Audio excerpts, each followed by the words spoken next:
बिस्मिल्लाहिर्रहमानिर्रहीम। अस्सलाम वालेकुम नादरीन, आप यूट्यूब चैनल देख रहे हैं। मैं इमरान खान हूँ। नादरीन, पाकिस्तान में जो 27वीं आइनी तरमीम हुई है, उस तरमीम के हवाले से बिलाखिर अब अक़वाम मुत्तहिदा का स्टेटमेंट भी आ गया है। अक़वाम मुत्तहिदा ने इसके ऊपर बड़ा खुलकर स्टेटमेंट दिया। अक़वाम मुत्तहिदा के इंसानी हकूक़ का जो सेल है, उसने 27वीं आइनी तरमीम पर बड़े अहम सवालात उठा दिए हैं। इसको BBC ने भी रिपोर्ट किया है। जो इम्पॉर्टेंट चीज़ें मैं आपके सामने रख देता हूँ। उन्होंने कहा जी, सदर और फील्ड मार्शल को जो तायात इस्तिस्ना मिला है, इससे एहतसाब पाकिस्तान में कमज़ोर हो जाएगा। और उन्होंने 27वीं आइनी तरमीम पर मज़ीद क्या कहा, ये देखिए आप। ये हाई कमिश्नर बराए इंसानी हकूक़ फॉल्कर तुर्क, उन्होंने जुमे के रोज़ एक बयान में कहा कि पाकिस्तान की जानिब से उजलत में की गई आइनी तरमीम अदलिया की आज़ादी को शदीद नुकसान पहुँचाती है और फ़ौजी एहतसाब और कानून की हुक्मरानी और इसके एहतराम के हवाले से संगीन खदशात पैदा करती है। यानी पाकिस्तान के अंदर अदलिया का भी बेड़ा गर्क कर दिया इस आइनी तरमीम ने। और वो कैसे किया, देखें, अदलिया पूरी तरह से सियासतदानों के कंट्रोल में आ गई है और सियासतदान पूरी तरह से एस्टेब्लिशमेंट के या फौजी जर्नैलों के कंट्रोल में। लिहाजा अदलिया मुकम्मल तौर पर एक मातहत इदारा बन गया, जैसा कि इमरान खान साहब बार बार कहते हैं। अब अदलिया में जो जजेस आएंगे, उनकी ट्रांसफ़र पोस्टिंग, उनके मामलात, उनका कंट्रोल पूरी तरह से सियासतदानों की उंगलियों पे नचवाने के काबिल हो गए ये जजेस, जो कुछ इस आइनी तरमीम में किया गया। तो अदलिया तो कर देगी फारिग, वो आज़ाद रही नहीं। दूसरी जानिब जिस किस्म की तरमीम में इस्तिस्ना दी गई है फील्ड मार्शल आसिम मुनीर साहब को, इससे जो फ़ौज का एहतसाब होना है या फ़ौजी एहतसाब के जो मामलात हैं या सिविलियन सुपरमेसी के जो मामलात हैं, वो भी ख़त्म हो जाएंगे। कानून की हुक्मरानी ख़त्म हो जाएगी और कानून के एहतराम के हवाले से संगीन खदशात पैदा हो जाएंगे या हो चुके हैं इस आइनी तरमीम के बाद। उन्होंने ख़बरदार किया कि यह तरमीम उस उसूल के मुनाफी है जो कानून की हुक्मरानी की बुनियाद है और पाकिस्तान में इंसानी हकूक़ के तहफ़्फ़ुज़ की ज़मानत देता है, इंसानी हकूक़ की फारग। तो 27वीं और 26वीं आइनी तरमीम इतना बड़ा प्रॉब्लम है और ये जो कुछ इन्होंने अभी 27वीं आइनी तरमीम में कर दिया, इससे तो पाकिस्तान के आइन का इन्होंने हुलिया बिगाड़ कर रख दिया है। ये तमाम तब्दीलियाँ मिलकर अदलिया को सियासी मुदाखलत और इंतज़ामिया के कंट्रोल के ताबे करने के ख़तरे को बढ़ा देती हैं। ना इंतज़ामिया और ना ही पार्लियामेंट को इस पोजीशन में होना चाहिए कि वो अदलिया को कंट्रोल करे, उसकी रहनुमाई करे और अदलिया को अपने फ़ैसलों में किसी भी सियासी असर रसूख से दूर रहना चाहिए। अब जनाब, ये एक है रिपोर्ट, अक़वाम मुत्तहिदा ने भी बता दिया कि पाकिस्तान के अंदर 26वीं और 27वीं ख़ास तौर पे जो आइनी तरमीम है, इसने पाकिस्तान के आइन का ना सिर्फ हुलिया बिगाड़ा बल्कि इंसानी हकूक़, पाकिस्तान में कानून की सरबुलंदी, पाकिस्तान में फ़ौज का एहतसाब, पाकिस्तान में अदलिया की आज़ादी, ये सारी चीज़ें अंडरमाइन होकर ख़त्म हो चुकी हैं। ये है 27वीं आइनी तरमीम का कारनामा। एक अमेरिकन पेपर है नादरीन, और इसके अंदर एक बड़ी इंपॉर्टेंट चीज़ छपी है foreign affairs United states of America से। ये लिखते हैं, पाकिस्तान में खामोश मार्शल लॉ लग चुका है। अगर ये पूरी खबर आप पढ़ें ना, इसका पूरा आर्टिकल आप पढ़ें, तो आपको समझ आती है कि फ़ौजी हुक्मरानी का एक नया मॉडल पाकिस्तान में बनाया गया। इसमें सारी तफसीलात लिखी गई है, कैसे इमरान खान साहब की हुकूमत को गिराया गया। उसके पीछे ये भी कहा गया कि जनाब उसके पीछे फ़ौजी शामिल थे। फिर शहबाज शरीफ की हुकूमत को बनाया गया। फिर किस तरह शहबाज शरीफ की हुकूमत ने फ़ौजी जर्नैलों के ऊपर इन्हिसार किया। फिर आहिस्ता आहिस्ता किस तरह फ़ौज का सियासत के अंदर मुदाखलत बढ़ता गया। फिर हाइब्रिड मॉडल एक बना दिया गया, दोगला निज़ाम। और उसकी ख्वाजा आसिफ जो पाकिस्तान का वज़ीर दिफा है, वो बैनुल अक़वामी मीडिया के ऊपर बैठ के तारीफ़ें करता रहा। तो ये पूरा आर्टिकल इस बारे में लिखा है कि पाकिस्तान में अमली तौर पर एक मार्शल लॉ लग चुका है और ये एक नई तरह का मार्शल लॉ है, खामोश मार्शल लॉ। ये रोला डाल के मार्शल लॉ नहीं लगा। ये फॉरेन अफेयर मैगजीन के मुताबिक, ये जो आज का आर्टिकल है, इसके मुताबिक पाकिस्तान में खामोश मार्शल लॉ लग चुका है और फ़ौजी हुक्मरानी का एक नया मॉडल पाकिस्तान में ज़ेर तामीर है। और फ़ौज की जो ये काबिलियत है कि वो निज़ाम को कंट्रोल करे, वो लगातार बढ़ती चली जा रही है। ख़ास तौर पे जो अब इस्तिस्ना वाले मामलात हुए हैं, जो कुछ मिलिट्री जनरल्स को मिल गया, जितनी ताकत उनके पास आ गई है, उसके बाद तो अब कंट्रोल करना बहुत मुश्किल है। तो एक तरह का ये मार्शल लॉ है। अब ये आलमी सतह पे आवाज़ें पाकिस्तान में उठ रही हैं। एक और बड़ी इंपॉर्टेंट खबर है, ये सिद्दीक जान साहब ने शेयर की और ये बड़ी तकलीफ खबर है। उन्होंने बताया कि शौकत खानम के अकाउंट्स बंद, जान बचाने वाली अद्वियात की इंपोर्ट रुक गई है, इंसानी जाने खतरे में। और अकाउंट बंद करने वालों के भी नाम सामने आ गए। अब ये तो बड़ी ज़्यादती है। देखें, शौकत खानम अस्पताल वो है जिसको सारे ओवरसीज़ पाकिस्तानी या पाकिस्तान के अंदर बहुत सारे लोग इसको फंडिंग करते हैं। जब भी ये कहीं पे पैसा मांगते हैं तो पाकिस्तानी फौरी तौर पे पैसा हाजिर कर देते हैं। वजह यह है कि वहाँ पे गरीब लोगों का, बहुत सारे लोगों का मुफ्त इलाज भी होता है। जो लोग अफोर्ड कर सकते हैं वो पैसे देकर इलाज करवा लेते हैं, जो अफोर्ड नहीं कर सकते उनका मुफ्त इलाज भी होता है। फिर शौकत खानम लाहौर, शौकत खानम पेशावर, शौकत खानम कराची, तो ये अलग अलग प्रोजेक्ट्स हैं और ये फैल रहा है काम, और इसमें बड़े पैमाने पर फंडिंग भी होती है। बहुत सारे लोग मुझे ओवरसीज़ पाकिस्तानियों में मिले, वो कहते हैं जी हम शौकत खानम के साथ जुड़े हुए हैं और हम कई दहाइयों से इसके लिए काम कर रहे हैं। तो यहाँ ये इंतहाई ज़्यादती है मरीज़ों के साथ। पता नहीं किस किस से इन्होंने क्या क्या बदला लेना है, बहुत ही बेशर्मी है। शाहिद खटक साहब ने एक बात बताई है, उन्होंने कहा जी ये आखिरी हफ्ता है, इमरान खान साहब से मुलाकात ना करवाई गई तो डायरेक्शन हमें पहले ही आ चुकी है इमरान खान साहब की, हम पूरे पाकिस्तान में लॉकडाउन कर देंगे, पाकिस्तान पूरा का पूरा बंद कर देंगे और इसका आगाज़ खैबर पख्तूनख्वा से होगा। शाहिद खटक ने कहा। मुझे नहीं लगता अब इसकी ज़रूरत पड़ेगी। वजह यह है कि जो टाइम निकालना था पाकिस्तान की एस्टेब्लिशमेंट ने, वो टाइम तकरीबन निकाल लिया गया और मुमकिन है कि इस हफ्ते या एक आधा हफ्ता और डाल के इमरान खान साहब की मुलाकातें दोबारा शुरू करवा दी जाए। ये हो जाएंगी मुलाकातें। बीच में मुलाकात के लिए एक शर्त रखी गई थी कि आपको इमरान खान हम दिखा देते हैं, लेकिन जो वो बात करेंगे वो बात आप बाहर आकर नहीं बताएंगे, आप खामोशी इख्तियार करेंगे।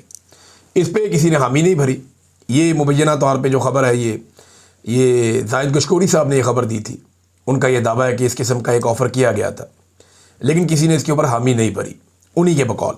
तो नाज़रीन, अब ये अगर आखिरी हफ्ता है और पीटीआई को लगता है कि इमरान खान से मुलाकात ना होने पे एक एहतजाज वो करेंगे, मेरे ख्याल में एहतजाज होने से पहले या नौबत आने से पहले मुलाकात करवा दी जाएगी और मोमेंटम बनने में अभी टाइम लगेगा। मोमेंटम बन तो रहा है, लेकिन अभी जो प्रॉपर एक मोमेंटम बनता है एक तहरीक का, मुझे अच्छी तरह याद है इमरान खान साहब जब कोई तहरीक शुरू करते थे तो पहले बहुत सारे जलसे करते थे, 1 2 3 4, वो एक एक दिन में 2 2 3 3 जलसे भी करते थे और इतने तूफ़ानी दौरे करते थे इमरान खान साहब हर तरफ कि बहुत एक्टिव आदमी थे वो। 70 साल की उम्र में कमाल जलसे करके इमरान खान साहब पूरा एक मोमेंटम बना लेते थे। जब पाकिस्तान के अंदर लोग तैयार हो जाते थे फिर वो अपना मार्च का या किसी तहरीक का ऐलान करते थे। अब इस वक्त जो है पाकिस्तान तहरीक इंसाफ जो है वो महीने में एक आधा जलसा करती है या महीने में 2 जलसे करती है, तो वो मोमेंटम तो नहीं बन रहा ना। इमरान खान साहब ने तो वर्ल्ड रिकॉर्ड लगाया हुआ है जलसों का जब उन्होंने मोमेंटम बनाना होता था। बहरहाल अभी तो इमरान खान साहब जेल में हैं, बाहर लोग जो मौजूद हैं उन्हीं को काम करना पड़ेगा। नाज़रीन, पाकिस्तान की रियासत ये पहली दफ़ा नहीं कर रही जो इमरान खान साहब के साथ हुआ। ये इन्होंने 1971 में भी किया था और फिर उसका खुमियाजा भी भुगता था। उस वक्त भी इन्होंने कुछ लोगों को सीने से लगा लिया था और कुछ लोगों को धुतकार दिया था। आज भी एस्टेब्लिशमेंट ने मरियम नवाज और बिलावल को सीने से लगाया हुआ है, जबकि सुहेल अफरीदी जैसे मिडिल क्लास का आदमी है ना, ये एलीट क्लास की नुमाइंदगी करते हैं मरियम और बिलावल। तो एलीट क्लास के बच्चों को, जो सियासी बच्चे हैं, उनको सीने से लगाया हुआ है और जो गरीब का बच्चा है, जो एक मिडिल क्लास फैमिली से आया सुहेल अफरीदी, उसको इन्होंने धुतकारा हुआ है। इनको जहाज़ों में बिठा बिठा के सरकारी प्रोटोकॉल्स के साथ पूरी दुनिया की सैर करवाई जाती है। उसको जनाब अपने लीडर से मिलने के लिए अडियाला जेल के बाहर सड़क पे बैठना पड़ता है। वो ये बड़ा फ़र्क है, बहुत फ़र्क है।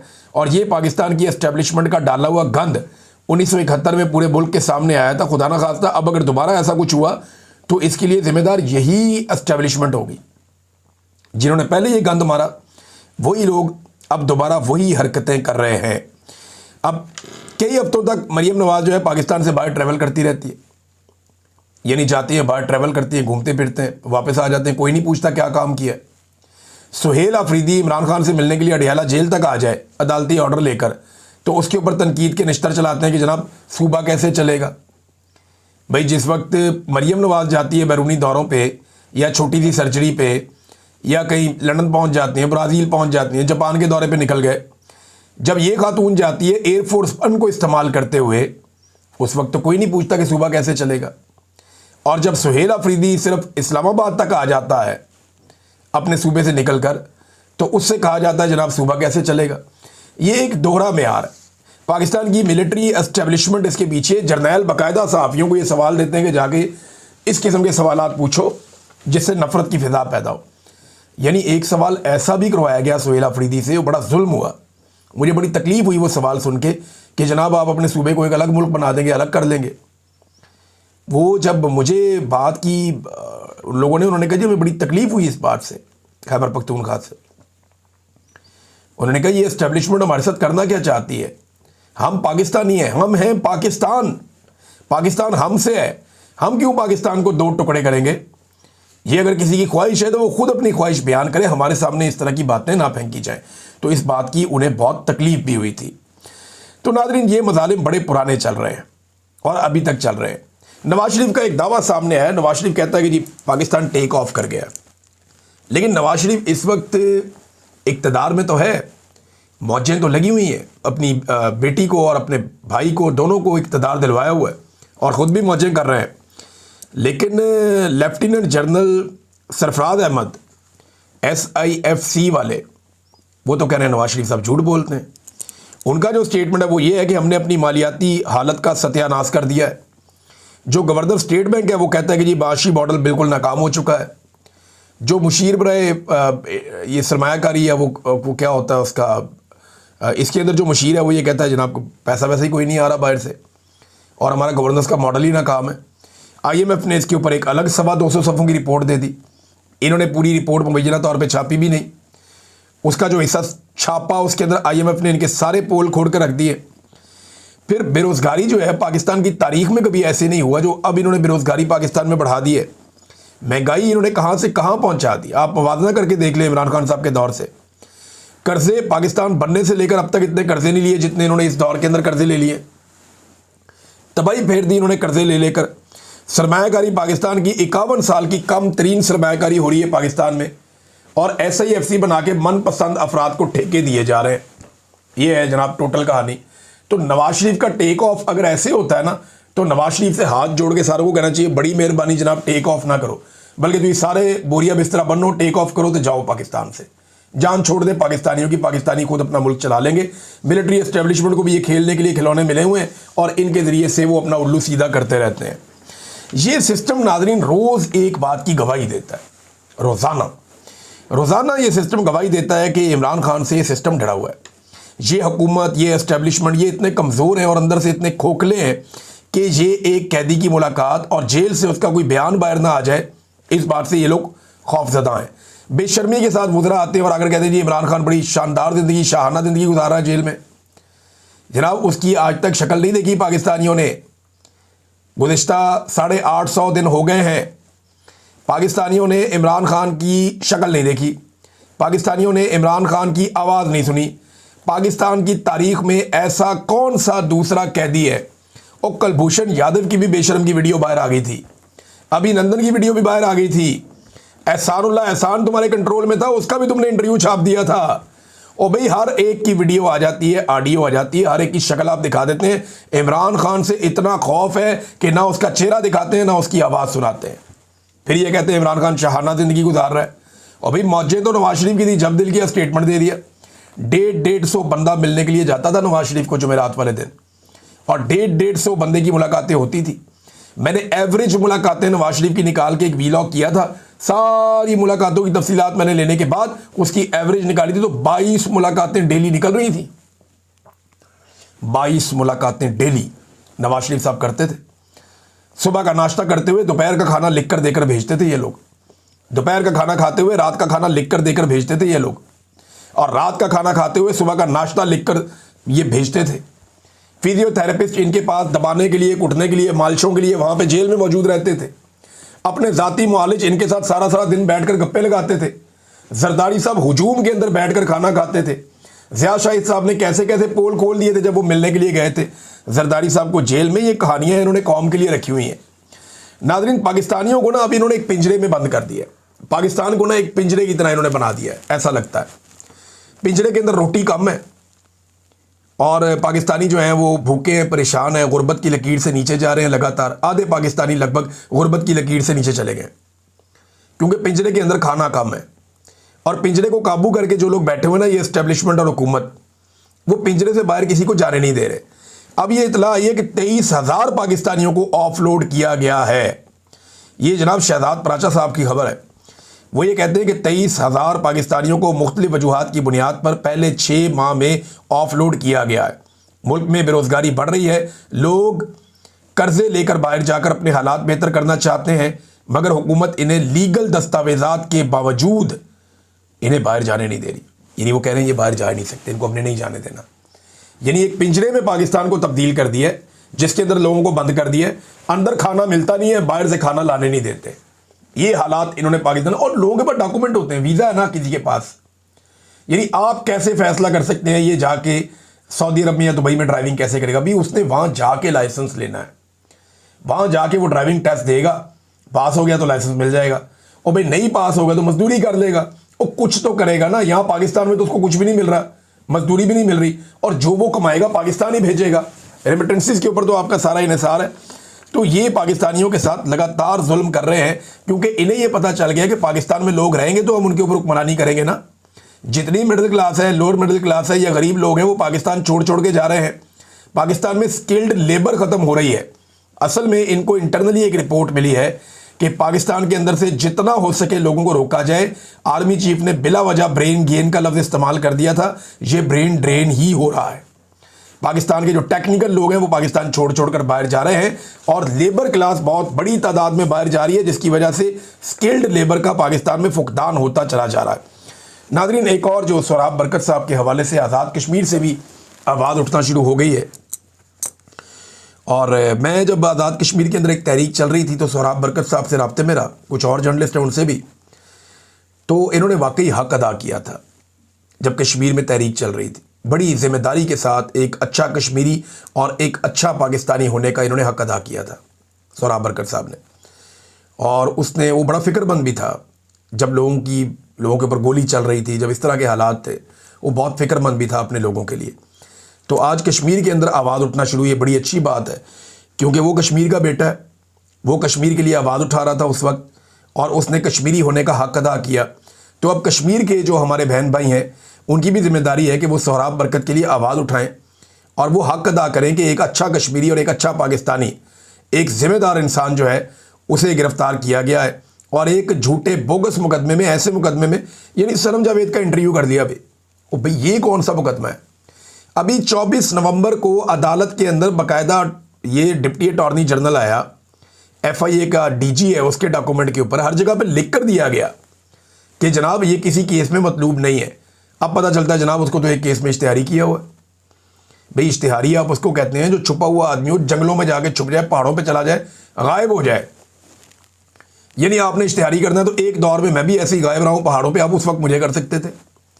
आपने इश्तिहारी करना है तो आप कर सकते थे मुराद सईद साहब को कर सकते हैं, या इस तरह आप लोगों को इश्तिहारी कर सकते हैं। लेकिन आप सोहराब बरकत को इश्तिहारी कैसे कर सकते हैं? भाई रोज़ाना अपने दफ्तर में आ रहा है, हद नहीं होगी कि जनाब इसको इश्तिहारी कर दिया हमने। वो रोज़ अपने दफ्तर में आ रहा है, आप उसको इश्तिहारी कर रहे हैं, और अब उसको पकड़ के बंद कर दिया लाहौर में ले जाके, क्योंकि इस्लामाबाद में किसी की हिम्मत नहीं हो रही थी। इस्लामाबाद में करते तो हाई कोर्ट के अंदर पहले ही केस चल रहा था, उन्होंने बुला के तौहीन अदालत लगा देनी थी।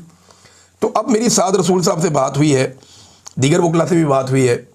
एक तो केस चलेगा इस्लामाबाद हाई कोर्ट में, वहाँ तो तौहीन अदालत का केस चलेगा और ये इनके गले पड़ेगा इंशाल्लाह एक दिन।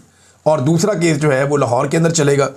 अब इस केस के अंदर देखें, सनम जावेद साहिबा का स्टेटमेंट अगर एंटी स्टेट है तो सोहराब बरकत का उससे क्या लेना देना? अव्वल तो सनम जावेद ने कहा क्या, उसने कहा जी फौज बॉर्डर पे जाए, इससे क्या है? प्रॉब्लम क्या है? फौज ने बॉर्डर पे ही जाना है, और फौज ने किधर चले जाना है? उसने फौज को कहीं और तो नहीं भेज दिया ना, पार्लियामेंट में तो नहीं भेज दिया। फौज को उसने अगर कहा होता कि पार्लियामेंट पे घुस जाए, या फौज को कहा होता कि अदलिया पे चढ़ जाए, या कहा होता फौज को कि पार्लियामेंट लॉजेस के अंदर घुस जाए, फिर तो गलत बात थी। लेकिन जब उसने ये कहा कि फौज बॉर्डर पे चली जाए तो ये बहुत अच्छी बात है। इसके ऊपर तो लोग शायरी करते रहे हैं, बहुत सारे शायर माजी में, बहुत खुदा के वास्ते बॉर्डर पे जाओ, हमारी औरतें सहमी हुई हैं। ये मुझे बड़ा अच्छा काज़िम अली खान साहब का शेर है, तो मुझे अगर मैं गलती हो गई हो तो काज़िम अली खान साहब से माजरत, लेकिन मैंने उन्हीं से ये सुना था। तो ये जो चीज़ है, ये तो लोग कहते हैं ज़बान ज़द आम है, बहुत पुरानी बात है, हमेशा से लोग कहते रहे। अब इसके ऊपर पकड़ के सोहराब बरकत को जेल में डाल दिया। वो आगा शेख सरवर, उनके साथ तशद्दुद किया गया, उनको टॉर्चर किया गया, कितनी बड़ी ज़्यादती है। राय गुलाम अली को टॉर्चर किया गया, उनके साथ तशद्दुद किया गया, उन्हें शनाख्त परेड में डाल दिया पकड़ के सहाफ़ियों को। हम इंशाल्लाह संडे को यहाँ पे बरतानिया में एहतजाज करेंगे इसके ऊपर, और आप सब लोगों से गुजारिश है जो लोग यहाँ पे मौजूद हैं, ये पोस्टर वगैरह शेयर हो रहा है सोशल मीडिया पे, ये आप भी इसको देख लीजिए, आप लोग तशरीफ़ लाएं जो लोग वहाँ मौजूद हैं, और ताकि हम आवाज़ उठाएं उन आवाज़ों के लिए जो पाकिस्तान के लिए लगातार आवाज़ उठा रही हैं। DGI SPR कहते हैं जनाब के नॉन कस्टम गाड़ियाँ जो हैं ये करती हैं दहशतगर्दी के वाक़यात। तो DG साहब, ये नॉन कस्टम गाड़ियाँ आती कहाँ से हैं? ये सारी की सारी गाड़ियाँ बॉर्डर से आती हैं। बॉर्डर से इन्हें क्रॉस कौन करवाता है? बॉर्डर पे मेरी ड्यूटी तो नहीं है, ना पुलिस की ड्यूटी है, ना बॉर्डर के ऊपर कोई सियासतदान खड़ा है, ना बॉर्डर के ऊपर कोई आम आदमी खड़ा है, कोई मौलवी भी नहीं खड़ा भी। बॉर्डर के ऊपर तो फ़ौज की ड्यूटी है। तो DGI SPR साहब, ये नॉन कस्टम गाड़ियाँ पाकिस्तान में आती कैसे हैं? पहले तो आप ये बताएं। मेरे पास ऐसी खबरें हैं कि नॉन कस्टम गाड़ियाँ कैसे आती हैं, किस तरह कॉन्वॉयज़ के अंदर घुसा कर उनको ट्रैवल करवाया जाता है, और एक गाड़ी को पहुँचाने के कौन कितने पैसे लेता है, ये भी मुझे पता है। तो मेरे ख्याल में ये नॉन कस्टम गाड़ियों वाला धंधा बंद करना चाहिए, और अगर इसको करना है तो वफाकी हुकूमत ने पॉलिसी बनाकर देनी है ना। खैबर पख्तूनख्वा में अगर कुछ इलाकों में इस बात की इजाज़त है, हत्ता कि बलूचिस्तान में भी कुछ इलाकों में इस बात की इजाज़त है कि नॉन कस्टम गाड़ियाँ चलाई जा सकती है। ये बलूचिस्तान में भी चलती हैं, खैबर पख्तूनख्वा में भी चलती है कुछ इलाकों में। अब जहाँ जहाँ ये चलती है, अगर इसको चेंज करना है पॉलिसी को, तो आपको करना पड़ेगा, गाड़ियाँ लीगलाइज़ करनी पड़ेंगी। और गाड़ियाँ लीगलाइज़ करने के लिए कौन कौन कितनी दिहाड़ी लगाएगा, ये भी हम सब अच्छी तरह जानते हैं। उसकी खबर मैं आपको फिर सुनाऊँगा। नाज़रीन, मरियम नवाज़ ने अजीबोगरीब ख्वाहिश का इज़हार कर दिया है और एक बच्चे को इस्तेमाल किया गया। इसमें पहले बच्चे का जनाब एक वीडियो वायरल किया गया और उसकी ज़बानी हुआ, फिर फैलाया गया, फिर अपनी ख्वाहिश लेकर मरियम नवाज़ साहबा मैदान में आ गई। अब इनको भी जनाब ताहयात वज़ीर आला का ओहदा चाहिए, ताहयात वज़ीर आला। ये पाकिस्तान में अजीब वायाती शुरू हो गई है। जो उठता है ताहयात, यानी सदर पाकिस्तान ताहयात इस्तिस्ना, आर्मी चीफ ताहयात ओहदा भी इस्तिस्ना भी। अब मरियम नवाज़ी ताहयात मुझे भी दे दे वज़ारत आला। ये इन्होंने तो मजाक बना लिया पाकिस्तान का। और मैंने ये बात कही थी जब ये नए नए हुकूमत में आए थे ना, जब इनकी जाली हुकूमत बनी थी, तो मैंने उस वक्त ये कहा था, मैंने ये बात प्रिजन वैन के अंदर से कही थी, कैदियों वाली गाड़ी में से। और मैंने बड़ी ऊंची आवाज़ में कहा था कि इनको जाली हुकूमत बना के दे दी एस्टेब्लिशमेंट ने, और ये सीरियस ही हो गए हैं कि इनकी हुकूमत है। ये वाकई सीरियस हो गए। ओ भाई, मजाक मजाक में तुम्हारी हुकूमत बनी हुई है, टके की औकात नहीं है। जिस दिन अवाम ने डंडा उठाया तुम लोगों को भागने की जगह नहीं मिलेगी। मैं ये जानता हूं कि अवाम के मैंडेट पे डाका मार के बैठे हैं नवाज शरीफ और उनका खानदान, और ये डाका मरवाया पाकिस्तान की मिलिट्री एस्टेब्लिशमेंट ने। तो कब तक चलेगा? कितना घसीट लेंगे? एक दिन जवाब तो देना पड़ेगा, और ये कौम इस दफा जवाब लेगी। अब तक के लिए इतना ही। अपना ख्याल रखिएगा, अपने चैनल का भी। अल्लाह हाफ़िज़।